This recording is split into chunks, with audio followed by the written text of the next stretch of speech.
Hey guys, today we are back with episode number 17 of Truck History.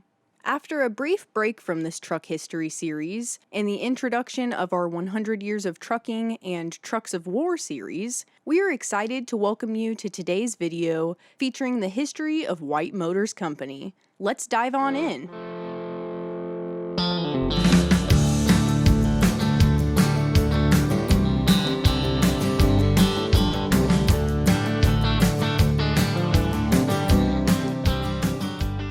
The story of White trucks didn't even begin within the 20th century. This saga started all the way back in 1858 as White Manufacturing Company with a man by the name of Thomas H. White, who went on to incorporate the company in 1876 as the White Sewing Machine Company. Later, as the century came to its close, Thomas and his son Rollin, after purchasing a rather unreliable steam-powered vehicle, set out to redevelop and improve its design. 2 years later, in 1900, Rollin White patented his prized new steam generator and began building his first automobile in a corner of the White Sewing Machine Company's factory. Joined in this venture by his brothers Windsor and Walter, these first two-cylinder, chain-driven vehicles were thoroughly tested, and the White steamer design was offered to the public the next year in 1901 by the all-new automobile department of the White Sewing Machine Company. Following the success of these early steamer models, it became necessary to separate the ever-growing automobile department from its parent sewing machine company, officially giving birth to White Motor Company in 1905. White continued to do well in the coming years and gained a special status in 1909 when President William Taft selected a White steamer model as the official presidential automobile. Despite their success, White phased out their steam-powered cars and made the transition to the increasingly popular gasoline-powered vehicles with the debut of their 3-ton GTA model in 1910, followed by their 5-ton TC model in 1912. When World War I broke out in Europe in July of 1914, the company became increasingly involved in the production of converted civilian vehicles for military use. Over 18,000 1- and 3-ton models were manufactured by White and standardized by the U.S. Army as Class A trucks. The success of their military models allowed White to quickly become one of the world's largest truck manufacturers, thus leading to the decision to cease car manufacturing in order to focus exclusively on truck production following the end of the First World War in 1918. Also around this same time in the early 1920s, White became more seriously involved in the bus business. Widespread interest in White's buses led to the introduction of the first Model 50 White chassis in 1921, followed by another first in 1926 with the company's series production 6-cylinder commercial bus, the Model 54. White also introduced these innovative ideas into their trucks, with the 3-ton 6-cylinder Model 59 in 1928. As the Roaring Twenties died down and the Great Depression creeped in, sales crumbled and White struggled to stay afloat. Adding insult to injury, the company endured the loss of 2 of their own as Rollin White left the company to start the Cleveland Tractor Company, and Walter White was killed in a car crash. These sudden corporate changes, combined with the chaos of an economic crisis, caused several complications and a shift in company culture. White survived these tumultuous times in part by absorbing the Indiana Truck Corporation, previously owned by Brockway, and temporarily merging with Studebaker in 1932. However, only 2 years later in 1934, the company was able to reorganize independently once again as the White Motor Company. After reclaiming their independence, White slowly saw the return to profitability after appointing Robert Black as company head in 1935. The company also came out with their first cab-over engine model in 1935, with the heavy-duty 12-cylinder 730 truck, followed by the 700 and 800 series models released 2 years later in 1937. Also during this time, as World War II was underway, White would play a primary part in the mass production of many military models. Over the course of the war, White manufactured more than 20,000 innovative, Indiana-designed Hercules-powered M3A1 Scout cars, which became the U.S. Army's standard reconnaissance vehicle, as well as over 4,000 similarly built M3 half-trucks. Following their huge successes in heavy-duty truck manufacturing during World War II, White made the decision to only continue production of their heavy truck lineup moving forward into the mid to late 1940s. Speaking of which, forward control was revived on the futuristic, flat-floored cabover Superpower 3000 series in 1949. These unique trucks also featured a motorized tilting cab system and a setback power plant. This same year in 1949, White replaced their WB series trucks with their WC series models. Hitting the scene hot and heavy as the next decade of the 1950s rolled around, White started expanding and seeking out several new empire-building endeavors. In 1951, White entered into an agreement with Freightliner and began selling Freightliner trucks under the White Freightliner co-branding. Also that same year, White acquired Sterling Trucks and started making several platforms of Sterling White co-branded trucks.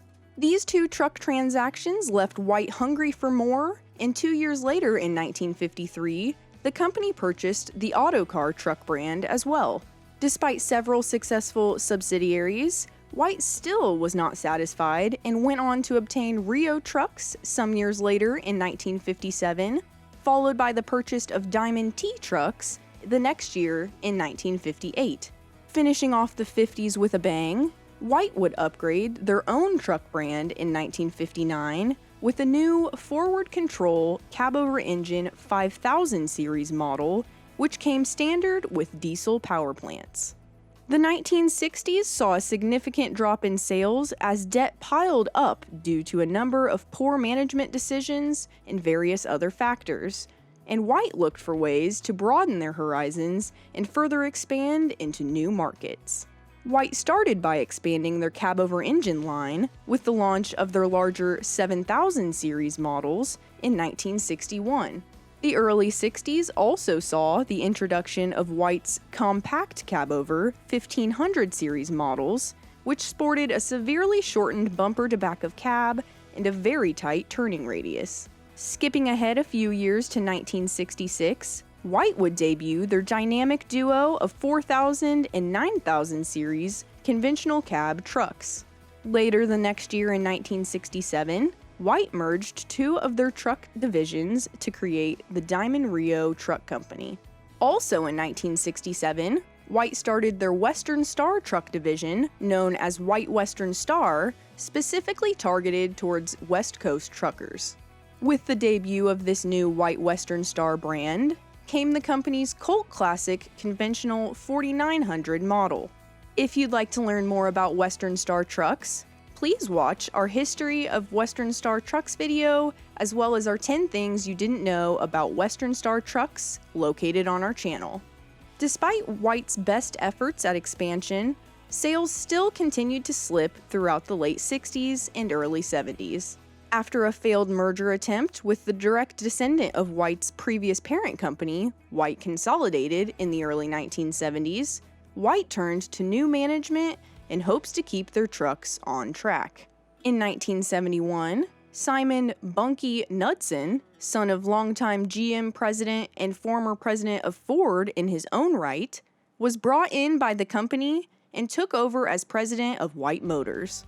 Knudsen briefly brought the company back to profitability again by launching a long lineup of new trucks throughout the early to mid-70s, including White's Road Boss, Road Commander, and Road Expeditor models.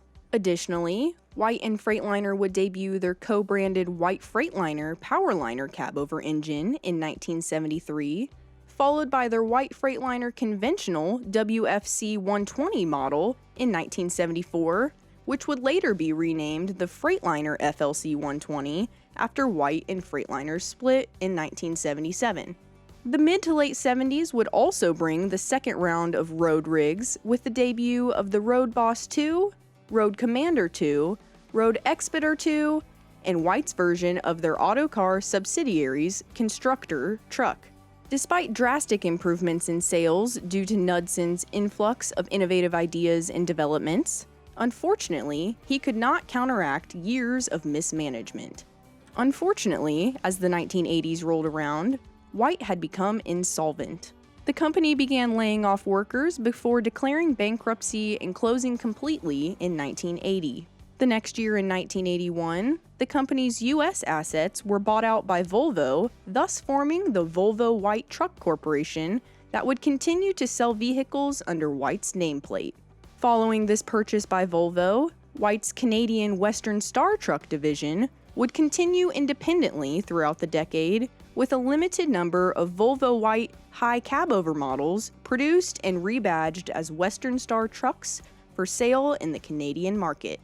Several years later, in 1988, Volvo and General Motors would merge their heavy truck divisions to create Volvo GM Heavy Truck Corporation and an all-new brand of trucks, White GMC. Under this joint venture, Volvo GM produced the White GMC WCWI Class 8 conventional model, formerly known as the White Road Boss 2, as well as the heavy-duty White GMC cabover model based on the White Road Commander truck. Following the debut of the White GMC truck brand, GMC trucks were phased out in favor for White-designed Volvo GM products, aiding in the end of GMC's heavy truck endeavor altogether. If you want to watch more about GMC trucks, please check out our History of GMC Trucks video located on our channel. Skipping ahead to 1997, Volvo bought out General Motors' stake in their joint venture and rebadged the White GMC trucks under both Volvo and Autocar nameplates, permanently retiring any and all references to White. Despite their demise, White's innovative ideas and iconic impact on the industry will live on forever. That brings you up to date with the history of White trucks. Before you leave, make sure you like the video, check out the other videos on our channel, and subscribe. We are growing rapidly and quickly approaching our next goal of 20K subscribers, so thank you all so much for your support for the show. If you have any questions, comments, concerns, or anything else you'd like to talk to us about, please be sure to tune in to our live podcast, The Chrome Corner, Wednesdays at 12 p.m. noon Eastern Standard Time, and join Maddie and Dave as they answer viewers' questions and discuss all things Chrome. If you'd like to stay up to date with the new projects we have coming, please follow us at Jack's Chrome Show on Facebook, Twitter, and Instagram. We still have our truck history shirts available on our website, jackschromeshow.com, so please be sure to check them out. If you're in the mood for some Chrome, please drop by our online Chrome shop at jackschromeshop.com and save on your order by using the discount code YouTube. Thanks for watching, we'll see you next week, and remember guys, if your rig don't shine, you don't know Jack.